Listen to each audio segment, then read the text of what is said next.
Kami hanya bisa bersyukur dan bersyukur, berterima kasih kepada Tuhan.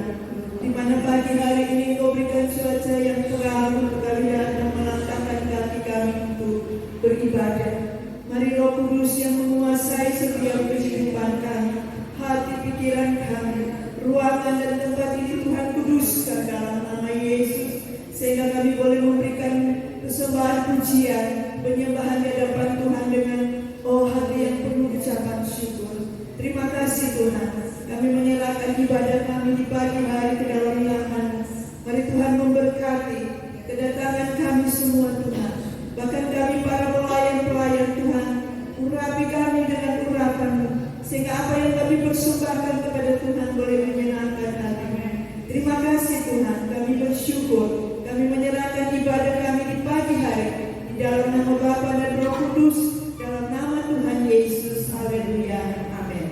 Puji Tuhan, silakan duduk Bapak Ibu.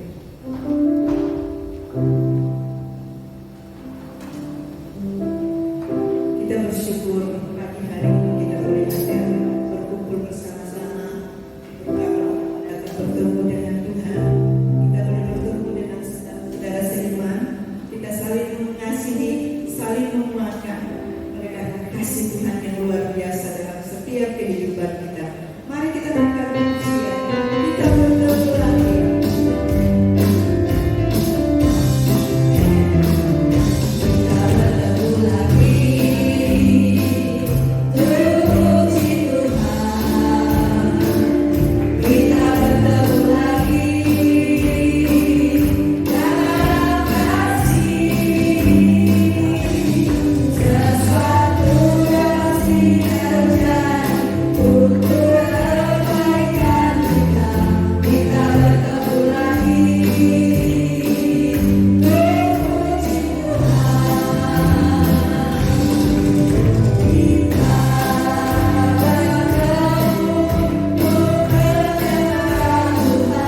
dengan jamaah itu anak Tuhan dalam setiap kehidupan yang kita rasakan pagi hari ini.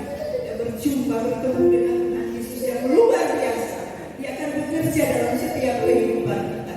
Apapun masalah, persoalan yang kita hadapi, percaya Tuhan pasti berikan kekuatan, kemampuan, dan Dia akan bukakan jalan bagi kita. Mari kita naikkan sama Yesus. Yesus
Kami bersyukur kepada Tuhan pada pagi hari ini, Bapak.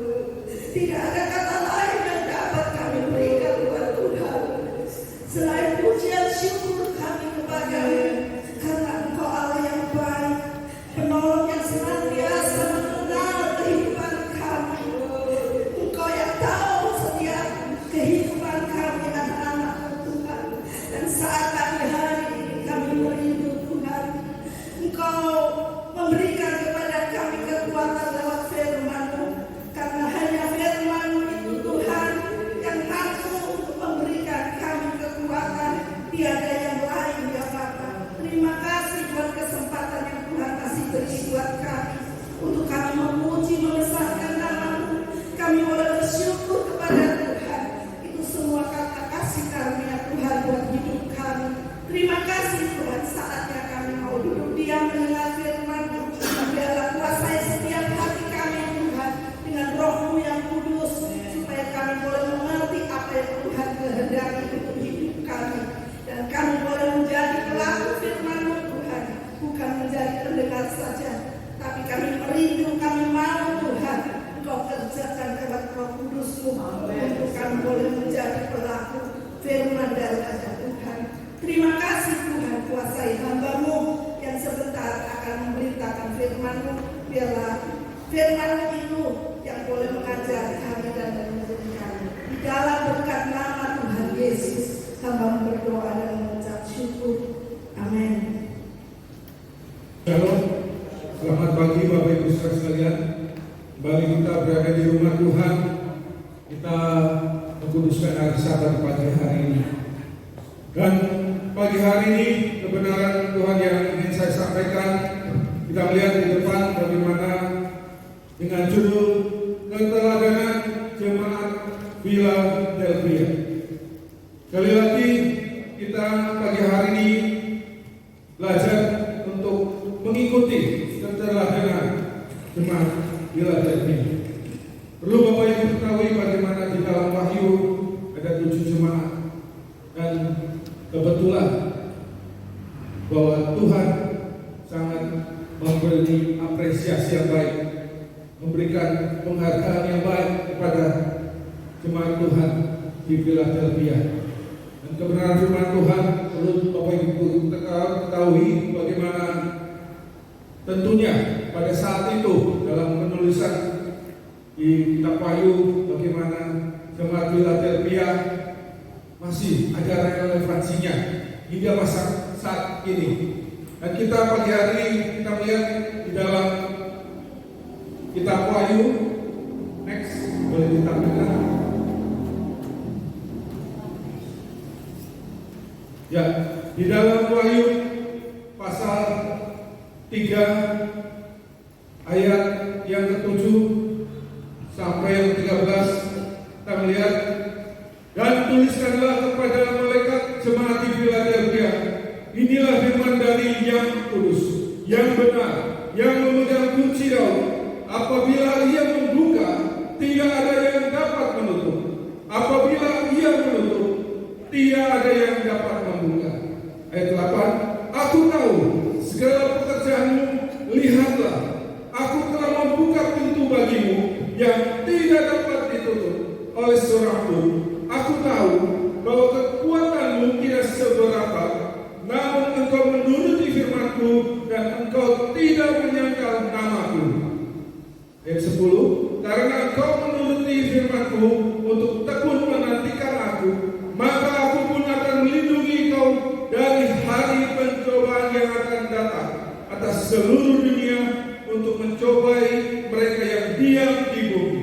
Aku datang segera, peganglah apa yang ada padamu, supaya tidak seorang pun mengambil mahkotamu. Ya, inilah kebenaran firman Tuhan. Bagaimana perlu Bapak Ibu tahu bahwa jemaat Philadelphia waktu itu, kita melihat di ayat 12 berkata, barang siapa menang, ia akan menjadikan soko guru di dalam bait suci Allahku, dan ia tidak akan keluar lagi dari situ, dan padanya akan kutilaskan nama Allahku, nama kota Allahku, yaitu Yerusalem baru,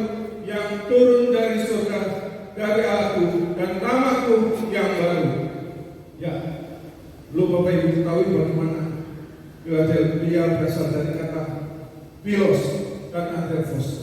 Dan pendiri kota Philadelphia ya, mempunyai adik sangat disayang, sangat benar-benar sangat dihormati.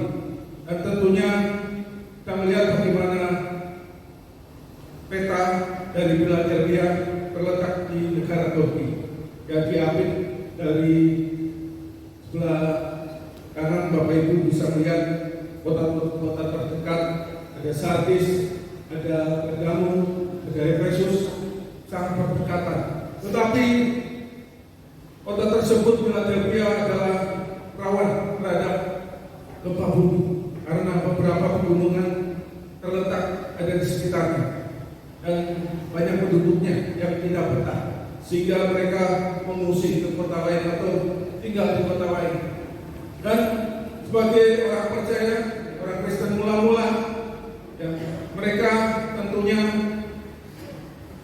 sangat minoritas. Tapi mereka sebagai minoritas diapit, ya, mereka sekelilingnya adalah orang-orang yang memuja berhala. Dan kota tersebut boleh dikatakan sebagai kota Athena kecil, ya, karena banyak kuil dan juga penghasil anggur. Dan salah satu dewa yang mereka sembah adalah dewa anggur. Dan kita harus mengetahui latar belakang kota tersebut. Dan tujuan didirikan kota tersebut yaitu untuk menyebarkan bahasa budaya tata krama. Karena pada waktu itu banyak suku-suku liar, ya, orang yang tidak mengenal Tuhan, mereka tidak punya etika, tidak punya tata krama, dan mereka kacau balau. Tetapi dengan adanya orang Yahudi yang sudah menerima Tuhan, mereka mulai memperbaiki kota tersebut.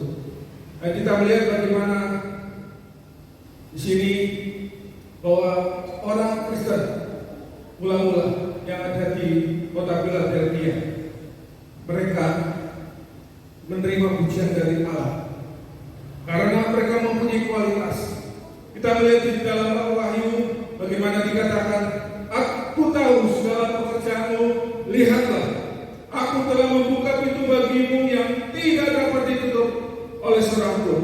Aku tahu bahwa kekuatanmu tidak seberapa, namun engkau menuruti firman-Ku dan engkau tidak menyangkal namaku. Engkau menuruti firman-Ku untuk tekun menantikan aku.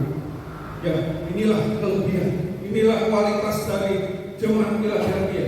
Dibandingkan jemaat-jemaat yang lain, ada Smyrna, ada Efesus yang telah meninggalkan kasih mula-mula, ada juga Pergamus yang banyak dosa, kemudian ada Tiatira yang pengajaran nabi palsu menyesatkan mereka, dan juga Sardis dikatakan di Alkitab mereka adalah jemaat yang tertidur, dan juga Laodikia, jemaat yang suam-suam.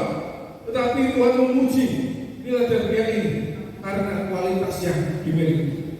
Dan pada hari ini perenungan kita bagaimana sidang jemaat Tuhan belajar dari Philadelphia untuk mempunyai kualitas di dalam Tuhan.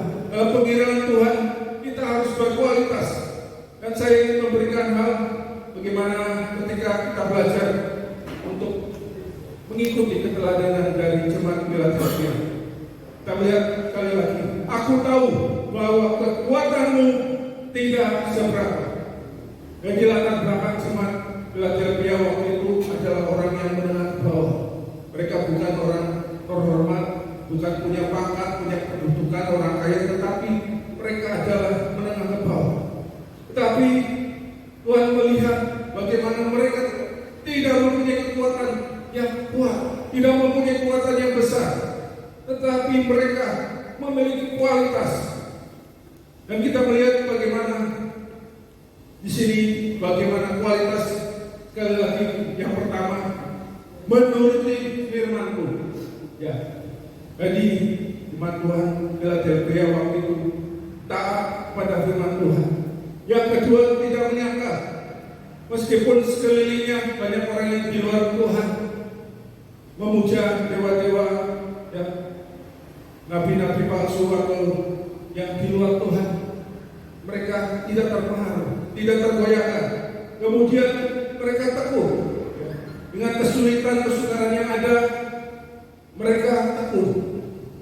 Sama halnya kita, yang saat ini sebagai minoritas di kota Brebes, sekitar kita yang tidak mengenal Tuhan, tidak mengakui Yesus sebagai Juru Selamat, kita sama seperti Philadelphia. Tapi kita tetap mempunyai iman yang kuat, teguh, menuruti firman Tuhan, tidak menyangkal nama Yesus, dan teguh, taat. Sama seperti pagi hari ini Bapak Ibu taat untuk datang ke rumah Tuhan, untuk beribadah, menyembah dan meninggikannya.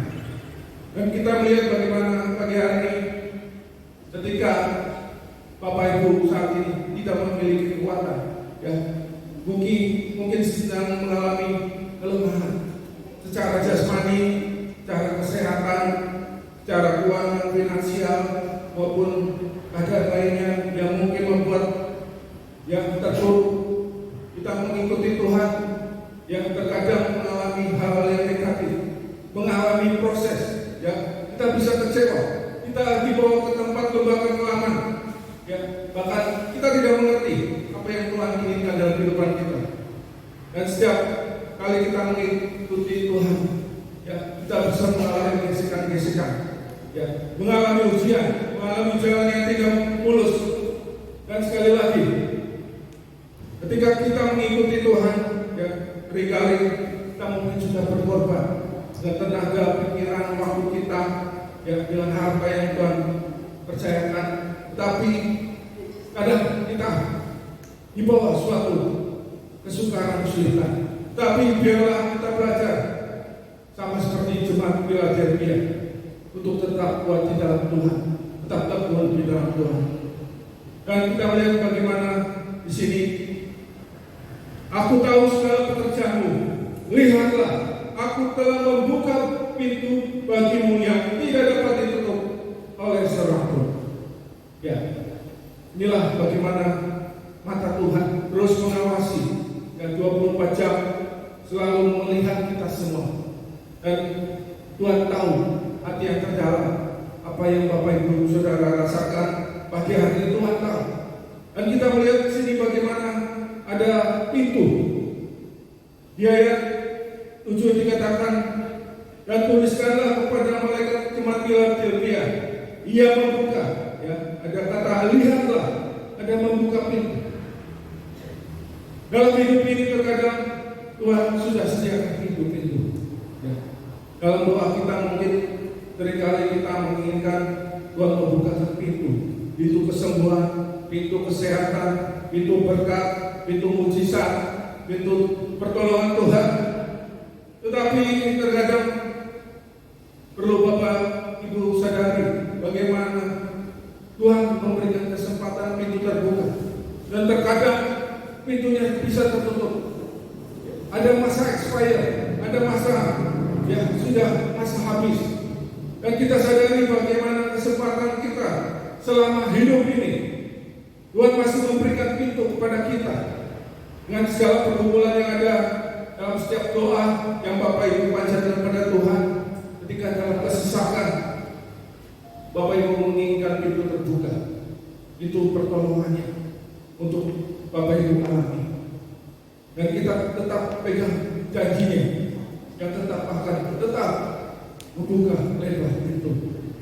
Dan kita melihat bagaimana di dalam orang percaya kita harus tahu bagaimana ketika kita diberi kesempatan hidup oleh Tuhan, kita mempunyai tujuan hidup yang pasti. Dan saya bagikan di depan ada 3 hal yang bisa kita jadi perenungan kita, bagaimana kita harus punya tujuan hidup. Ada 3 tingkatan Bapak Ibu. Bagaimana seseorang diberi pilihan, mau yang di bawah atau yang di tengah atau yang di atas. Yang di bawah adalah pleasant life, ya. Yang di tengah adalah good life. Yang ketiga tertinggi yaitu meaningful life, ya. Jadi penjelasannya yang pertama, pleasant life adalah seseorang yang tujuan hidupnya hanya ingin mendapatkan kesenangan untuk dirinya sendiri, ya, untuk memohonnya sendiri. yang misalkan Bapak Ibu ingin punya rumah, punya mobil, ya, sehingga mengambil kredit tidak masalah, Bapak Ibu. Ya, tetapi tidak cukup sampai di sini saja. Tapi Tuhan ingin kita naik level lagi. Ya, ketika seseorang berada di level ini, dalam present life ini, ya, apabila masih dalam kategori bayi-bayi rohani, ya, ibarat seperti anak-anak kecil diberikan es krim, dia bisa ngambek marah apabila tidak dikasih. Sama halnya bagi orang Kristen yang masih bayi rohani, ketika Tuhan sudah memberikan 1000 kebaikan, tetapi ketika suatu saat Bapak Ibu sedang bergumul, ya, meminta satu permohonan doa yang tidak dijawab Tuhan, kemudian mulai, ya, kecewa, mulai meninggalkan Tuhan, mulai melupakan Tuhan, mulai menjaga jarak dengan Tuhan, hingga inilah posisi keadaan present life seseorang yang hanya mementingkan diri sendiri. Dan firman Tuhan dikatakan, demikianlah mata manusia tak akan puas. Ya. Seseorang terkadang hanya mencari hal yang duniawi, mencari harta, mencari uang. Ya. Dia bisa berjuang maksimal, tetapi dia melupakan waktu untuk intim dengan Tuhan, mencari hadirat Tuhan. Dan kita tidak termasuk posisi ini, Bapak Ibu. Kita harus next level lagi. Selanjutnya yang kedua adalah tulah, ya, kehidupan yang baik. Jadi seseorang ingin membangun sesuatu, ya, sebagian mereka membangun popularitas, membangun status, membangun, ya, pengakuan prestasi atau penerimaan, ya, dan juga mencari kebanggaan. Tapi kita melihat bagaimana apabila terjebak dan di dalam zona nyaman yang Bapak Ibu sudah miliki, maka di posisi ini akan timbul berhala. Jemaat Philadelphia yang tantangannya terhadap berhala-berhala waktu itu. Berhala kuno, ya, entah itu batu, dipuji-puji, atau itu pohon-pohon besar, ya.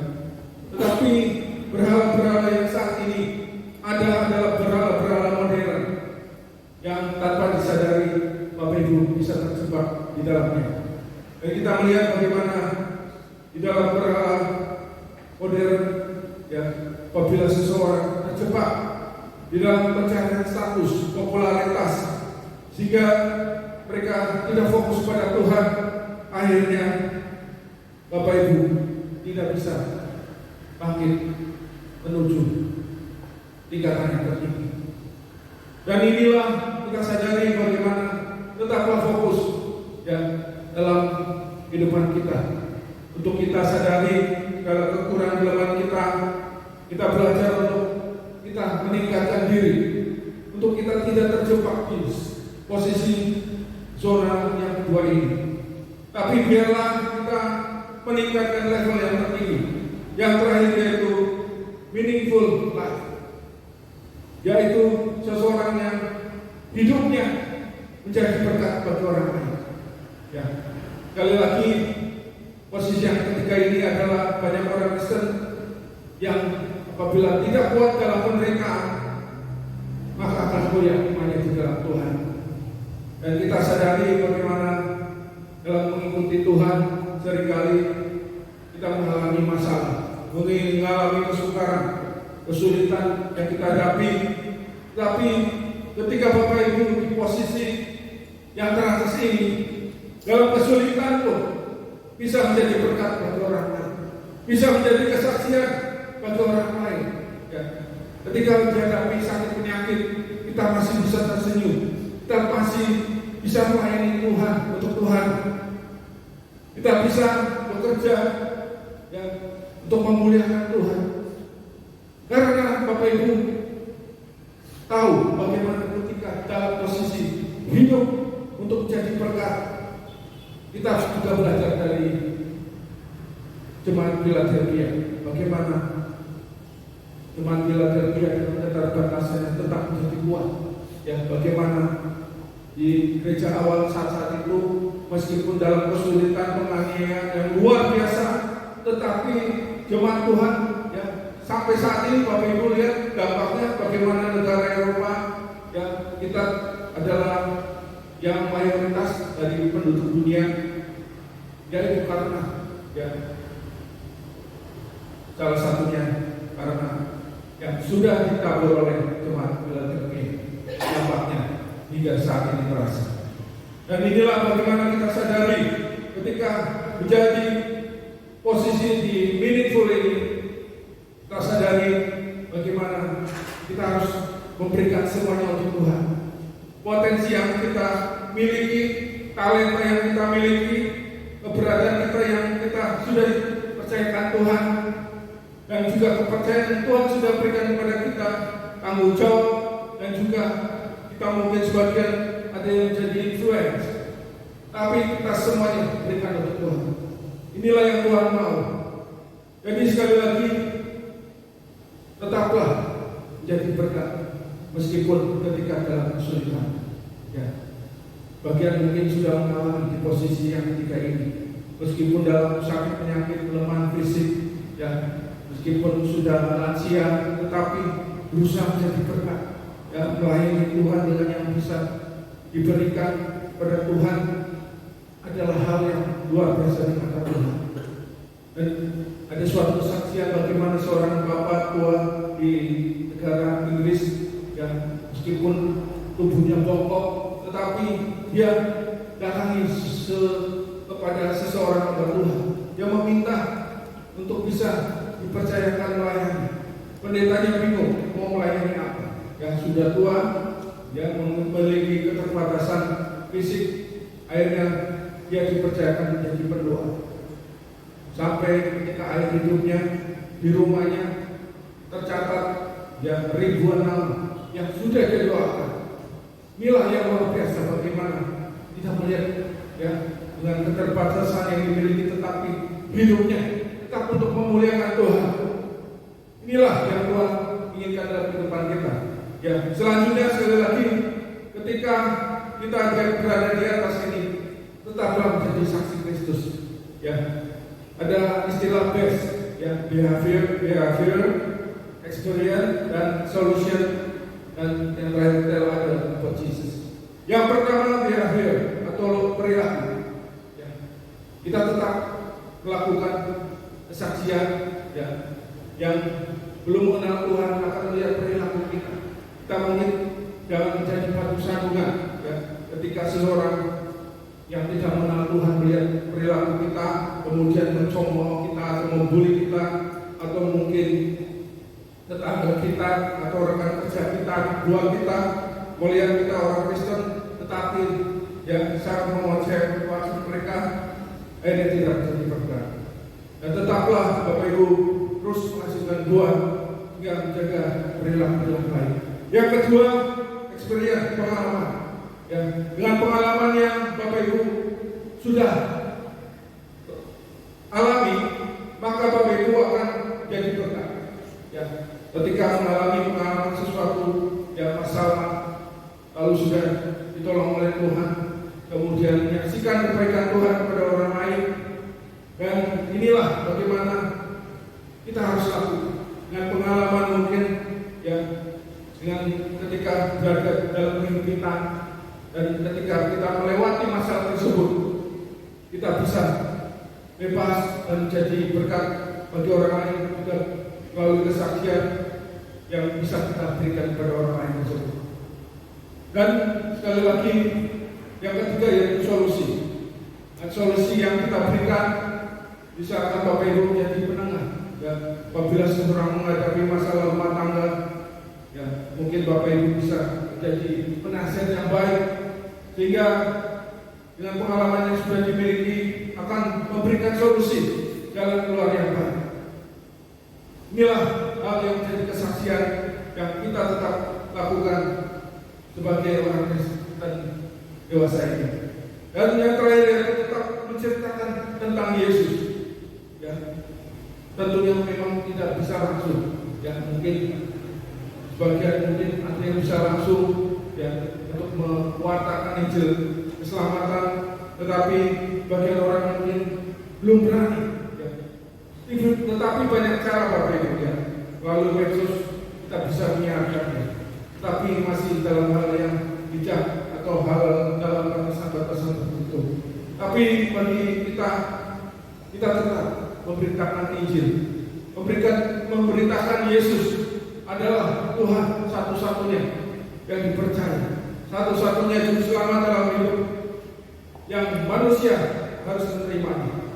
Dan kita sadari tidak mudah, tapi apabila suatu saat Tuhan percayakan seseorang yang bisa menerima Tuhan Yesus, sungguh luar biasa. Ya. Sini hadir Pak Peter juga yang sudah melakukan ya teladan untuk Yesus. Ya. Bagaimana dari buah penginjilan Pak Peter sudah bisa menghasilkan ya orang yang sudah menerima Yesus sebagai juru selamat, tentunya upah besar akan diterima Pak Peter dalam kerajaan surga. Inilah pertemuan kita di pagi hari. Sekali lagi belajarlah untuk kita mengikuti keteladanan dari jemaat Philadelphia. Ya, luar biasa jemaat yang sangat Tuhan banggakan. Selain jemaat Smyrna, tetapi kita pagi hari ini diingatkan Tuhan sekali lagi tetap menjadi saksi dalam setiap kehidupan kita, perilaku dan pengalaman, dan memberikan solusi dan tetap mengabarkan kabar Injil kesukaan pada orang di sekitar kita. Kita akhiri pagi hari ini biarlah menjadi berkat renungan kita di pagi hari ini. Bagi memberkati kita hari ini. Berikan keselamatan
Kiranya Tuhan memberkati kau dan melindungi kau. Kiranya Tuhan menyinari kau dengan wajah-Nya dan memberi kau kasih karunia. Kiranya Tuhan menghadapkan wajah-Nya kepadamu dan memberi kau damai sejahtera. Dan kiranya damai sejahtera dari Allah Bapa, kita kasih sayang oleh Tuhan Yesus